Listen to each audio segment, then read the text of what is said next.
Hello and welcome back to Psychology and Coffee with Aisha. Today we are diving into a topic that is really powerful, addiction. Not just what it is, but why it happens, how does it affect our brain, our body, and how we can begin to break free from it. Let's make it human, relatable, rooted in everyday life. So grab your coffee and let's go. What is addiction? Imagine reaching for your phone. Again, you don't really need it, but you do it because you feel this pull. So addiction is that pull. It's a compulsive behavior you struggle to stop even when it hurts you. Psychologically, it's about losing control over a behavior that once felt like a choice. And in the brain, addiction hijacks in the reward system.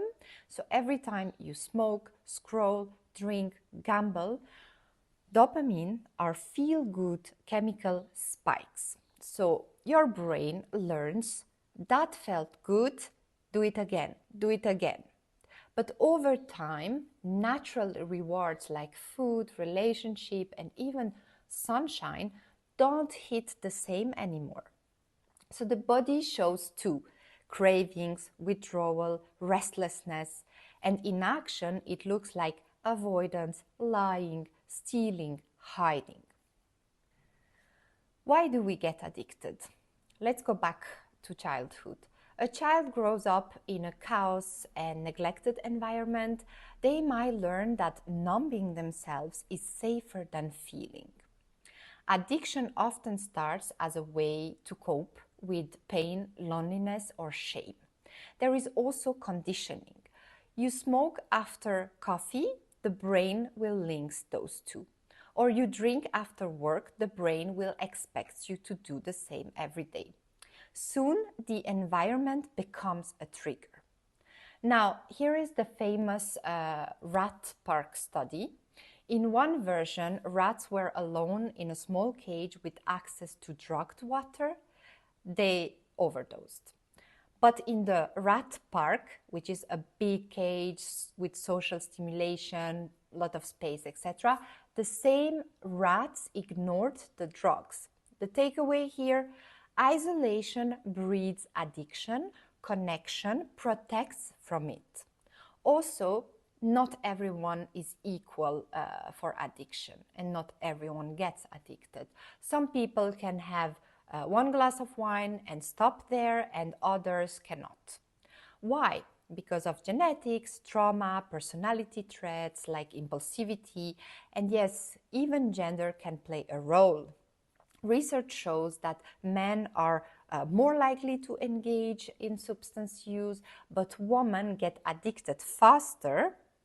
And they have also stronger cravings, especially during hormonal shifts. What are people addicted to? It's not just drugs or alcohol.